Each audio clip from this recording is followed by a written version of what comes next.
How's everyone doing? So I'm gonna be doing some work today on the Cat 314 excavator. It did rain a lot yesterday and last night.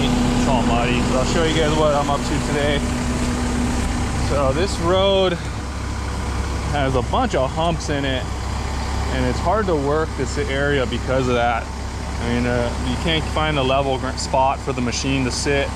So I'm gonna be ripping those down, filling up the low spots, grading that out really nice. There's a big hump here you can see, so I'm gonna get rid of that. Another hump up here, so I'm gonna level all this out and grade it out really nice. So that's what I'll be doing today. I'll show you guys how I do it here and how it should be done.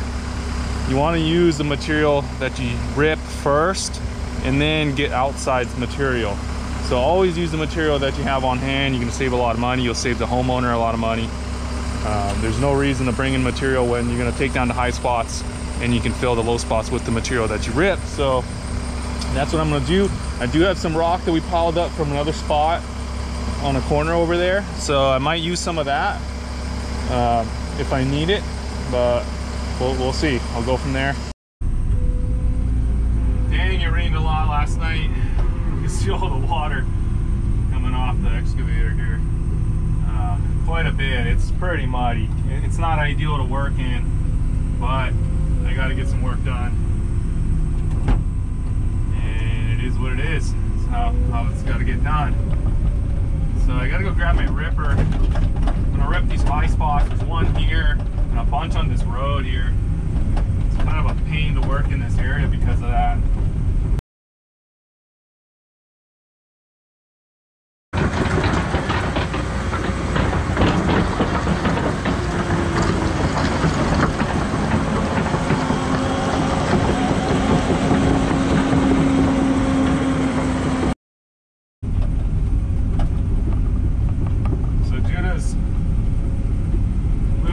Over here, where he's packing some material in. You can see he's piling up a pile here. I'm going to see if I can grab the ripper from here. Alright. So I need my ripper. Jackie boy.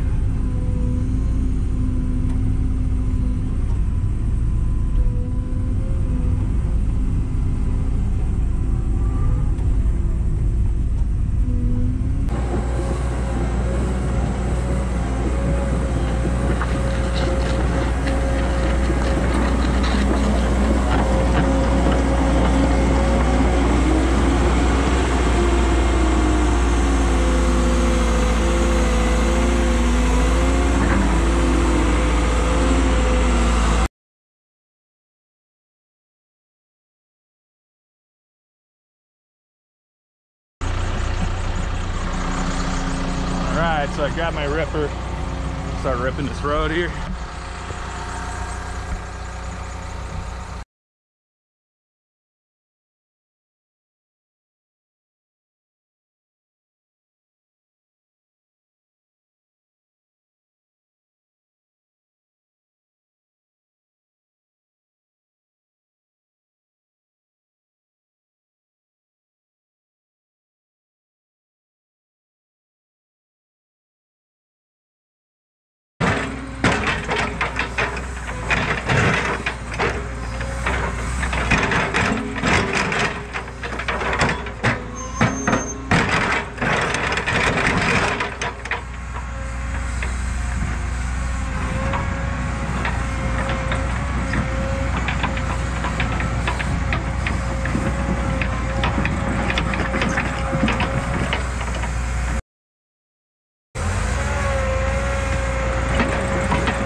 That was a hard spot. Okay, move on to the next one.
right, so that's pretty nice there. And it's nice and flat already. Got those two spots. Got one more spot over here. And then I can get to packing those roads in.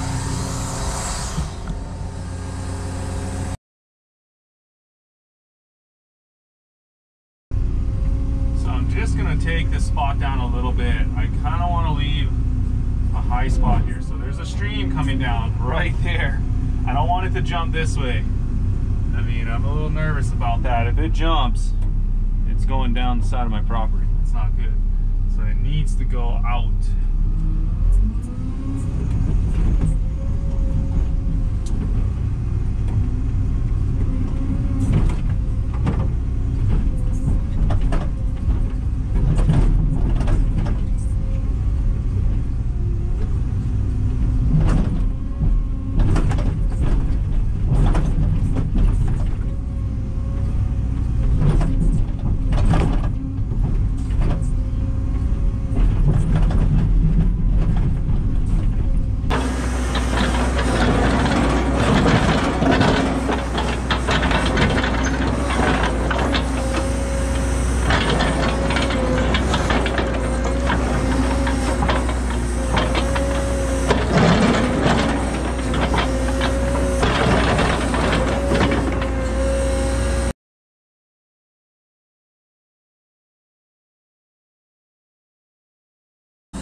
Okay, so I did pack some rock back there, got that nice and level, and I'm gonna try and level this out, but I gotta be careful because there's a stream coming down through here.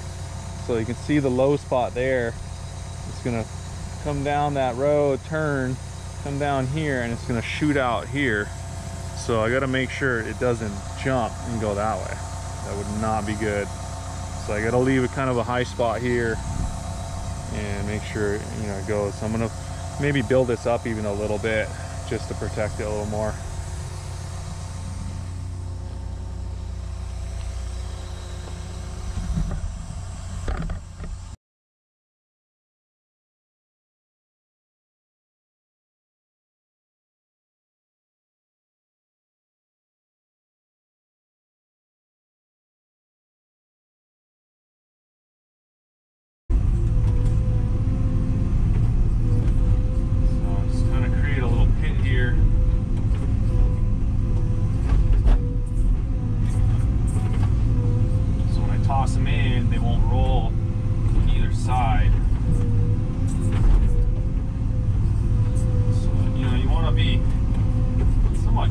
Like that. So I was tossing a manager rolling to the neighbor's property, and I don't want that. My boundary's like in there somewhere, so I don't want to be dumping stuff, you know, over into the neighbor's property.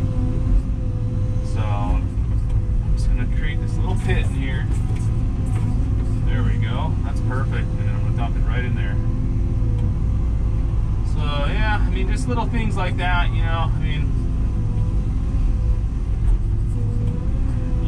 differentiates operators and drivers. So I mean, it doesn't take a whole lot, and I'll make a separate video on kind of going over the difference between operators and drivers, and I've done it in some of my videos, and I will do it again, and just to be repetitive about it. But I want to give you guys who are just drivers of machines like this, which is fine. I mean, everyone starts off as a driver. Takes a while to become an operator. So, and then I want to give you guys some tips on how to become an operator. And the key things involved, I mean, there's a lot of little things, like a simple thing like that. It's like, how do I pile up the rocks there when I got a pile already and it's falling to the neighbors? Well, you know, push the material and create a little pit, so when you dump it in, there's no way for it to roll to each side. So now when I dump it in, I have no worries about it going anywhere. It's staying exactly where I dump it. Just little things like that. I mean, you gotta just be innovative as you work, and that's one of the biggest things that differentiates an operator and a driver. Is the operator is innovative. The operator is an engineer. So to be an operator, you have to be an engineer. You know, so you're becoming a land engineer. And if you don't want to become a land engineer, then excavation is not for you. You should not be doing it. You know, I mean, you could maybe work, you know, simple jobs like moving material at like some kind of landfill or something, or a quarry. That's fine. I mean, you don't really have to engineer anything there. You're just doing the same thing every day. But for general excavation, where you're doing different things on every job, you have to be a land engineer. Because the engineers, you know, that are actually land engineers that engineer the plans for the property, you know, they don't have a lot of experience in the field doing the work. So a lot of times what they come up with on paper does not work. So you have to kind of work with them and fix the issues, and you have to be an engineer. You have to understand what they're trying to do and what can be done. So again, I did want to be an engineer growing up. I'm very good at math, very good at physics. That's what I love most. I actually loved physics and math in high school and in college. So it's, you know, it's something that's, you know, I'm really fond of and really good at. So that's why I took on excavation, is because I know that I understand land engineering and how it should be done, and I know I could do it right. If I, you know, wasn't into that, I don't think I'd get into excavation. I'd be like, nah, that's not for me. That's a big deal what you're doing, and you don't want to mess things up. And you know, if I didn't think I can understand it, I would never take this on. So that's one thing to think of is, you know, are you going to be able to be an engineer, a land engineer? You know, if not, then I would look elsewhere in what you want to do. I mean, if you want to learn it, then go for it. But you have to understand basic physics, and it's not complicated now. It's just basic physics. And, you know, yes, there's going to be some math involved with certain calculations at certain points, but for the most part, if you're just grubbing and moving material and packing material and cutting drainage ditches out, it's basic physics. You know, it really is just, you know, I mean, there's not a whole lot to it. I mean, water goes downhill. You look at the capacity of what the water is going to be going through that ditch or drainage, whatever you're going to be doing for drainage, and you calculate that and you try to overbuild it a little bit.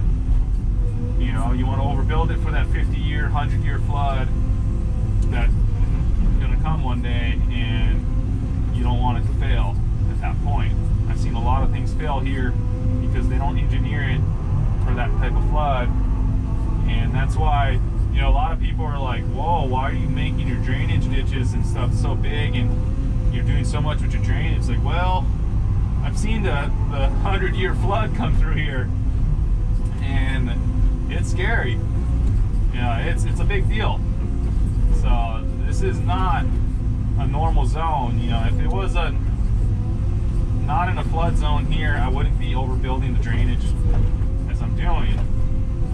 So that's why I got a big drainage ditch, and where the stream is coming through, I'm making sure I do it right, and that, you know, it's going to continue on its pathway that it has been for thousands of years, and I'm not going to be altering it. That's one key thing with any stream: do not alter its entry and do not alter its exit.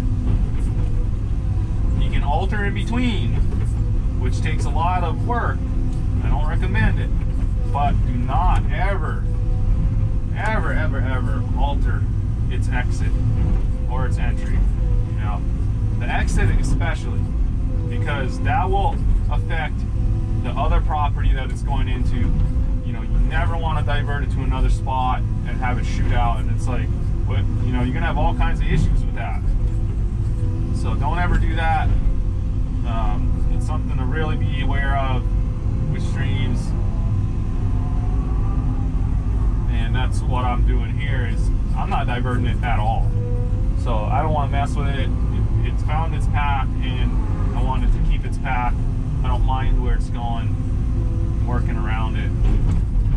So there's, I don't know.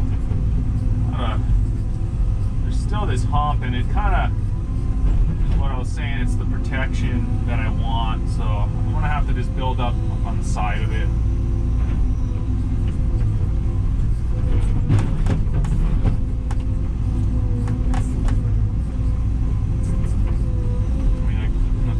Get some rock in here, but not a lot of rock here. Might have to grab some of that rock. You know, it's not that far. I think I'm gonna grab some. Get this stuff out of here. So it'll be a couple buckets, so just a couple trips back and forth here.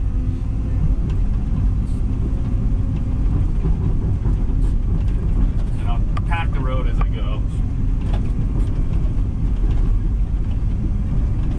A lot nicer now, nice and flat over here.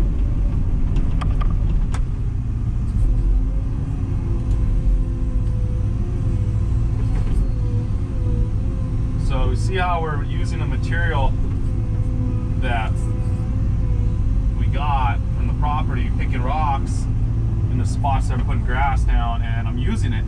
You know, this is awesome. I mean, I would have to buy this kind of stuff if I didn't save it for this.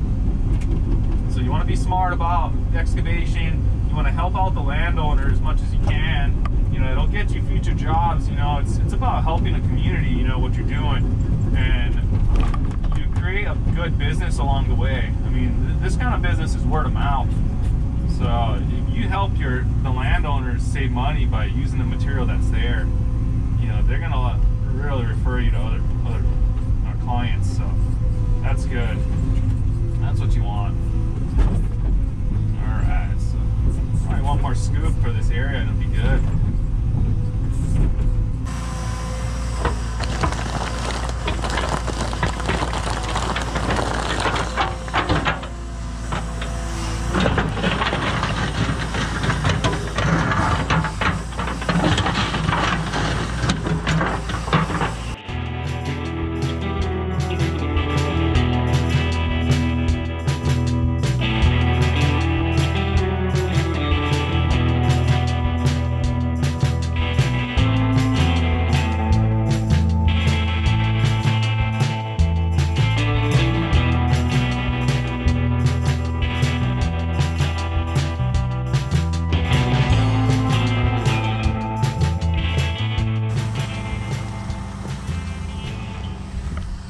Alright guys, so that's it for this video. Working this back road here and ripping down the high spots and grading it out. I got this spot hacked in. I used some of that rock that was in the corner there. That worked good. So this is nice. I do want to keep this hump here so you can see I left the hump. I don't want to grade this down. I don't want to fill this in because that stream's coming through here, and this hump is going to be protecting the rest of my property and this whole hump here. So I'm going to kind of build this up a little bit more at the end. But for now, you know, I got the drainage ditch going and we still got to work this area and clean it up. So I'm gonna go out and start packing the roads out there, and I'll do a separate video on that. Check that out and I'll show you guys how I do it. Thanks for watching.